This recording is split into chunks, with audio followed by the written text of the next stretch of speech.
Hello friends, welcome to my YouTube channel. दोस्तों, आज हम अकाउंटेंसी की topic wise previous year series में टॉपिक टैक्सेशन से रिलेटेड प्रीवियस ईयर क्वेश्चन करेंगे। तो चलिए स्टार्ट करते हैं। प्लीज वीडियो को लाइक कर दें और चैनल को सब्सक्राइब कर लें। 1. GST was implemented on. GST वस्तु एवं सेवा कर भारत में कब लागू किया गया था? Exam FA 1.0 2022। Option A the 1st of July 2019, option B the 1st of July 2017, option C the 1st of July 2018, option D the 1st of July 2020. The correct answer of this question is option B the 1st of July 2017. Explanation.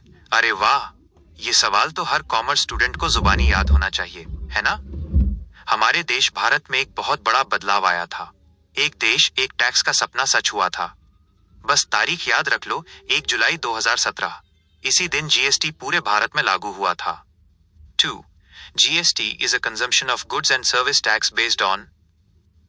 GST वस्तुओं और सेवाओं की खपत पर लगने वाला कर है जो किस पर आधारित है?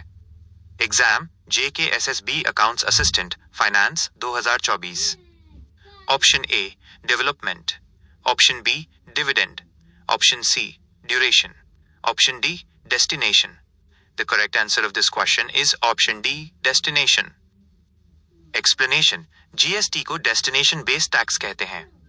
इसका मतलब है कि टैक्स उसी राज्य को मिलता है जहां सामान आखिरकार पहुंचता और इस्तेमाल होता है। जहां सामान बना ओरिजिन, वहां टैक्स नहीं रुकता, बल्कि जहां बिका डेस्टिनेशन, वहां सरकार को टैक्स मिलता है। 3. On which of the following income direct tax is not applicable? निम्नलिखित में से किस आय पर प्रत्यक्ष कर डायरेक्ट टैक्स लागू नहीं होता है? Exam FAA 1.0 2022।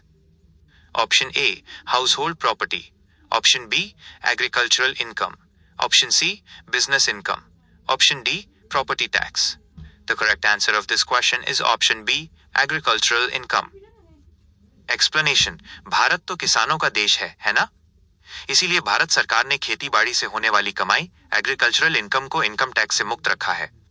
इसका मकसद हमारे किसानों को मदद करना और खेती को बढ़ावा देना है। 4. What is the meaning of incidence of tax? Incidence of tax, कर का भार का क्या अर्थ है? Exam FAA 1.0 2022। Option A effect of tax on demand and supply, option B escaping tax payment legally, option C who will bear the burden of tax, option D rate of tax charged. The correct answer of this question is option C who will bear the burden of tax. Explanation. दोस्तों, incidence का मतलब होता है गिरना या बोझ आना। जब सरकार टैक्स लगाती है तो सबसे जरूरी सवाल यह होता है कि अंत में उस टैक्स का पैसा किसकी जेब से जाएगा। इसी अंतिम बोझ को हम इंसिडेंस ऑफ टैक्स कहते हैं। 5. Which tax is imposed by central government but the state government collects it? निम्नलिखित में से कौन सा कर केंद्र सरकार द्वारा लगाया जाता है लेकिन राज्य सरकार इसे वसूलती है? एग्जाम स्कूअस्ट account assistant 2024। Option A income tax, option B VAT, option C stamp duty, option D corporation tax. The correct answer of this question is option C, stamp duty.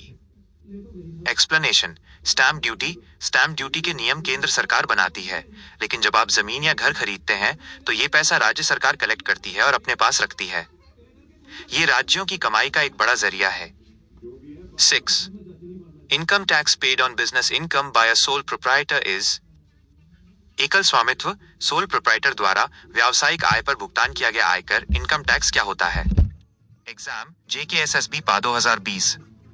Option A debited to trading account, option B debited to profit and loss account, option C deducted from capital account, option D added to capital account.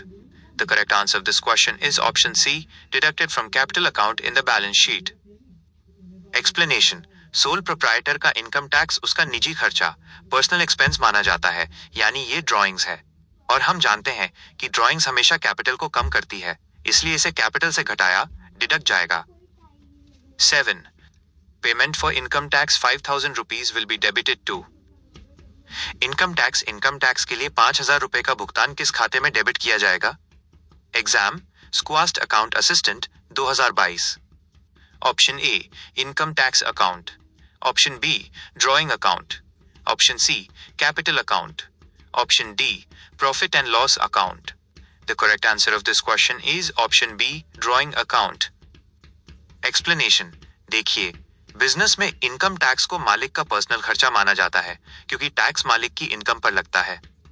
जब मालिक business के पैसे से अपना कोई personal खर्चा करता है तो उसे हम ड्रॉइंग्स कहते हैं, इसलिए ये ड्रॉइंग्स अकाउंट में डेबिट होगा। 8. इनकम विच अक्रू और arise outside India and also received outside India is taxable in case of. वो आय जो भारत के बाहर अर्जित होती है और बाहर ही प्राप्त होती है वो किसके लिए कर योग्य है। Exam JKSSB accounts assistant finance 2024। Option A resident and ordinary resident ROR, option B resident but not ordinary resident RNOR, option C non resident NR, option D both ROR and RNOR. The correct answer of this question is option A resident and ordinary resident. Explanation: अगर आप भारत के पक्के निवासी ROR हैं तो आप दुनिया के किसी भी कोने में पैसा कमाओ आपको भारत में टैक्स देना ही पड़ेगा।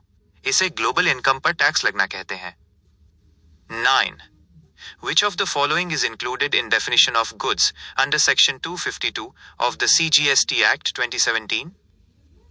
CGST अधिनियम के तहत माल गुड्स की परिभाषा में क्या शामिल है। Exam JKSSB accounts assistant finance 2024।